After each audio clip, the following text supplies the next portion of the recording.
Esther, suite et fin, chapitres 9 et 10.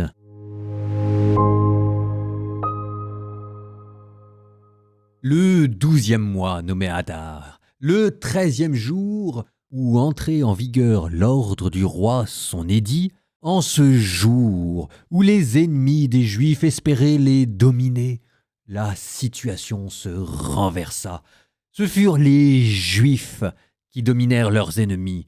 Dans toutes les provinces du roi Assuérus, les Juifs se rassemblèrent dans les villes qu'ils habitaient afin de frapper ceux qui avaient cherché à leur faire du mal.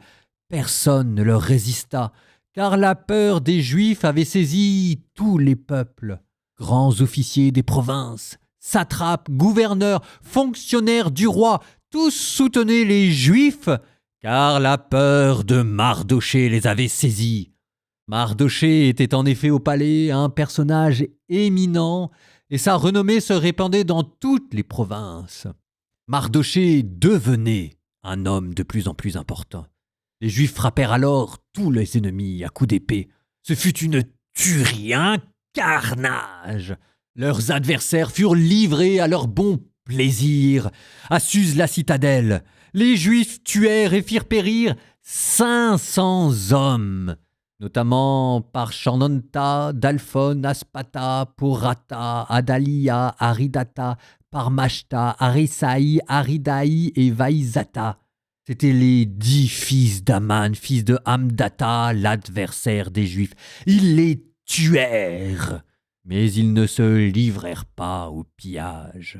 Le jour même, le nombre de ceux qui avaient été tués à Suse la citadelle parvint à la connaissance du roi. Le roi dit à la reine Esther, « À Suse la citadelle, les Juifs ont tué et fait périr 500 hommes et les 10 fils d'Aman. Dans le reste des provinces royales, qu'ont-ils pu faire? Quelle est ta demande? Cela te sera accordé. Quelle est encore ta requête? Ce sera réalisé. » Esther répondit, « S'il plaît au roi, qu'il soit accordé aux Juifs de Suse de faire encore demain ce qu'ils ont fait aujourd'hui selon son édit, et que l'on pende à la potence les cadavres des fils d'Aman. » Le roi dit, « Qu'il en soit fait ainsi. » L'édit fut proclamé à Suse, et on pendit les 10 fils d'Aman. Ainsi les Juifs de Suse se rassemblèrent encore le 14e jour du mois qui est Adar, et ils tuèrent 300 hommes dans Suse. Mais ils ne se livrèrent pas au pillage. Les autres Juifs qui étaient dans les provinces royales se rassemblèrent pour mettre leur vie en sécurité. Ils obtinrent le repos, délivrés de leurs ennemis en tuant 75 000 de ceux qui les haïssaient. Mais ils ne se livrèrent pas au pillage. C'était le 13e jour du mois qui est Adar. Le 14e, ils se reposèrent et firent de ce jour une journée de banquet et de joie. Les Juifs de Suse qui étaient rassemblés le 13e et le 14e jour du mois se reposèrent le 15e et en firent une journée de banquet et de joie. Et voilà pourquoi les Juifs ruraux, habitant les bourgades rurales, firent du 14e jour du mois nommé Adar un jour de joie, de banquet et de fête, chacun envoyant des parts de nourriture à son voisin. Mardochée consigna par écrit ces événements et envoya dans toutes les provinces du roi Assuérus des lettres à tous les Juifs proches et éloignés. Il les y engageait à célébrer chaque année le 14e jour du mois nommé Adar, ainsi que le 15e jour. Ces jours-là, en effet, les Juifs avaient obtenu le repos, délivrés de leurs ennemis, et ce jour-là, l'affliction s'était changée pour eux en joie, et le deuil en jour de fête. Il les conviait donc à faire de ces jours des journées de banquet et de joie, chacun envoyant des parts de nourriture à son voisin et des dons aux pauvres. Les Juifs acceptèrent comme tradition ce qu'ils avaient commencé à observer et ce que Mardochée leur avait écrit. Aman, fils de Hamdata, du pays d'Agag, l'adversaire de tous les Juifs, avait médité de les faire périr et avait tiré au sort, nommé en araméen le « pour », afin de les frapper de panique et de les faire périr. Mais quand cela parvint à la connaissance du roi, il ordonna par un écrit de faire retomber sur la tête d'Aman le projet coupable qu'il avait formé contre les Juifs, et il le fit pendre, ainsi que ses fils, à une potence. Et voilà pourquoi on appelle ces jours les Pourim, du nom araméen pour.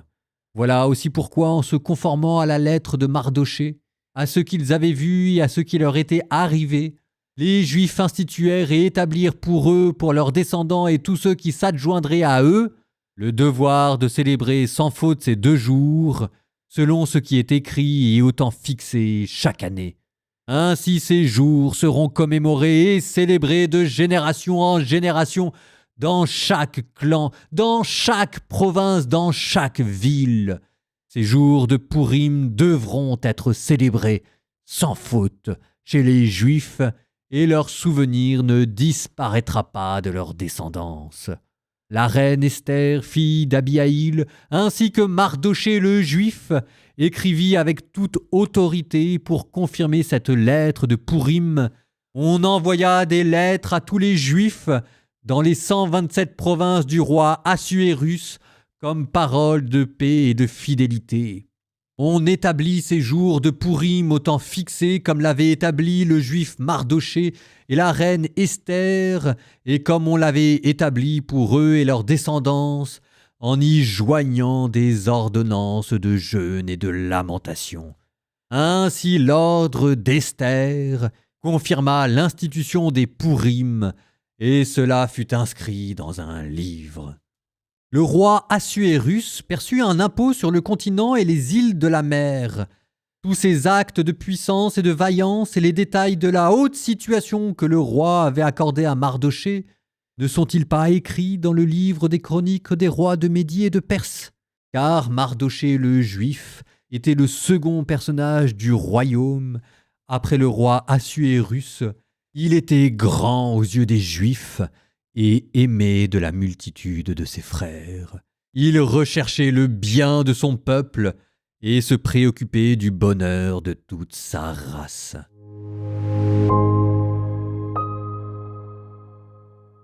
Et c'est ainsi que naquit la fête des Pourim. Chaque année, le 14e du mois d'Adar, selon le calendrier hébraïque, c'est-à-dire aux alentours de février et de mars, les Juifs se retrouvent au cours de cette joyeuse fête et lisent de manière solennelle, entre autres rites, ce livre d'Esther. Alors, vous l'avez peut-être vu, ce livre d'Esther, en fait, s'avère singulièrement subtil à interpréter. Il y a les bonnes portes, il y a les mauvaises portes. Quand on franchit les bonnes portes, on arrive devant des splendeurs. Par exemple, ce livre d'Esther nous aura permis d'approfondir de manière assez inattendue, je dois dire, le mécanisme du salut et de l'histoire sainte à travers l'image d'une femme qui, par sa docilité, écrase au talon le serpent antique. Mais il y a aussi les mauvaises portes. Et typiquement, la fête de Pourim, là dont on vient de célébrer la naissance à travers le dernier chapitre d'Esther, il y aurait une mauvaise porte qui consisterait à se dire que cette fête célèbre la vengeance dans le bain de sang des ennemis d'Israël.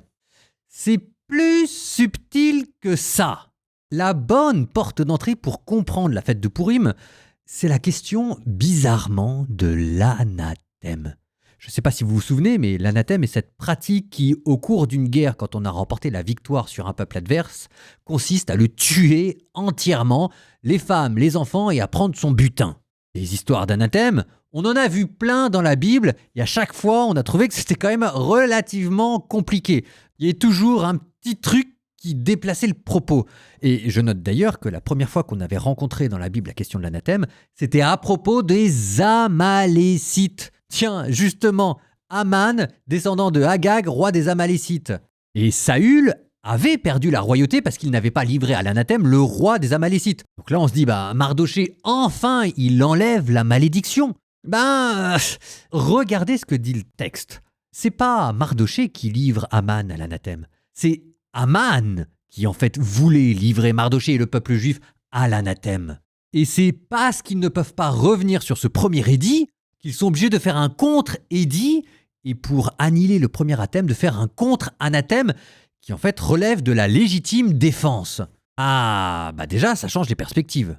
Ensuite, la question des femmes et des enfants. Le texte vous dit « Il y a droit de tuer tout ce qui voudrait les attaquer, y compris les femmes et les enfants. C'est-à-dire les femmes et les enfants qui se mettraient à les attaquer. Là aussi, ça change les choses. De la même manière, la réponse que donnent les Juifs en tuant leurs ennemis ne vise pas à se séparer des autres nations, mais plutôt de réussir à mieux s'intégrer dans un empire pour le servir. C'est au nom de leur intégration qu'ils se défendent. Vous voyez, la logique traditionnelle de l'anathème est entièrement subvertie. Et en fait, si vous regardez bien, c'est la première fois qu'un anathème est rigoureusement respecté dans la Bible. À preuve, cette mention bizarre vous a dit par 3 fois qu'ils ne touchèrent pas à leurs biens, même si pourtant ils en avaient le droit, parce que de fait, dans un anathème, les biens de l'ennemi appartiennent à Dieu. Donc ça change entièrement cette fête des Pourim. Parce que ça veut dire que la fête des Pourim, c'est pas une fête où on célèbre la vengeance et où on célèbre le sang, c'est une fête où on célèbre le droit d'un peuple humilié et méprisé à se défendre, à inspirer le respect des personnes qui sont en face de lui pour servir le bien commun. D'ailleurs, petite parenthèse à ce sujet, on vous dit que la manière dont les Juifs se défendirent inspira la crainte aux autres qui demandèrent à rejoindre le peuple juif. Et derrière la question de la crainte, c'est la question du respect. On a le droit de dire aux gens qu'on existe. On a le droit de dire aux gens qu'on a le droit d'être respecté. On admire un peuple qui inspire le respect. On méprise celui qui inspire la faiblesse. Il y a peut-être quelque chose ici que nous, chrétiens, pourrions à profit méditer. Fin de la parenthèse. En attendant, en terminant le livre d'Esther, c'était le dernier livre qui se situait en exil. On va faire quoi maintenant ? Moi je dis, c'est peut-être le moment de faire une pause et de retourner du côté du Nouveau Testament et de l'Évangile. Vous en pensez quoi ? Avant d'ouvrir une nouvelle page, le peuple qui retourne à Jérusalem pour reconstruire le temple. Et derrière Jésus, vous retrouverez le chant du serviteur d'Isaïe. Derrière Jésus, vous retrouverez ce fils de l'homme dont a parlé Daniel. Derrière Jésus et peut-être aussi derrière la Vierge Marie, vous retrouverez peut-être l'ombre d'Esther. En attendant, nous terminons par une prière que je retrouve là encore dans le texte grec. C'était une prière qui était mise sous les lèvres de Mardochée quand il implorait l'aide de Dieu. Au nom du Père et du Fils et du Saint-Esprit. Amen. Seigneur, Seigneur, roi souverain de l'univers, tout est soumis à ton pouvoir. Personne ne peut s'opposer à toi quand tu veux sauver Israël. C'est toi qui as fait et le ciel et la terre et toutes les merveilles qui sont sous le ciel. Tu es le Seigneur de l'univers et il n'est personne qui puisse te résister, Seigneur. Tu le sais, Seigneur, toi qui connais tout. Ce n'est pas insolence, orgueil ou vanité si j'ai refusé de me prosterner devant l'orgueilleux Aman. Volontiers je lui baiserai les pieds pour le salut d'Israël. Mais j'ai refusé pour ne pas mettre la gloire d'un homme plus haut que la gloire de Dieu. Je ne me prosternerai devant personne, sauf devant toi, mon Seigneur. Et ce n'est pas là de l'orgueil. Et maintenant, écoute-moi, Seigneur Dieu. Ô roi, Dieu d'Abraham, épargne ton peuple, car ils ont projeté de nous perdre. Ils veulent détruire ce peuple, ton héritage pour toujours. Ne méprise pas ta part, elle est à toi. Tu nous as rachetés en nous faisant sortir de la terre d'Égypte. Exauce ma prière, sois favorable à ceux qui sont ta part d'héritage, change notre deuil en joie, afin que nous vivions pour chanter ton nom, Seigneur. Ne laisse pas disparaître ceux dont la bouche te célèbre.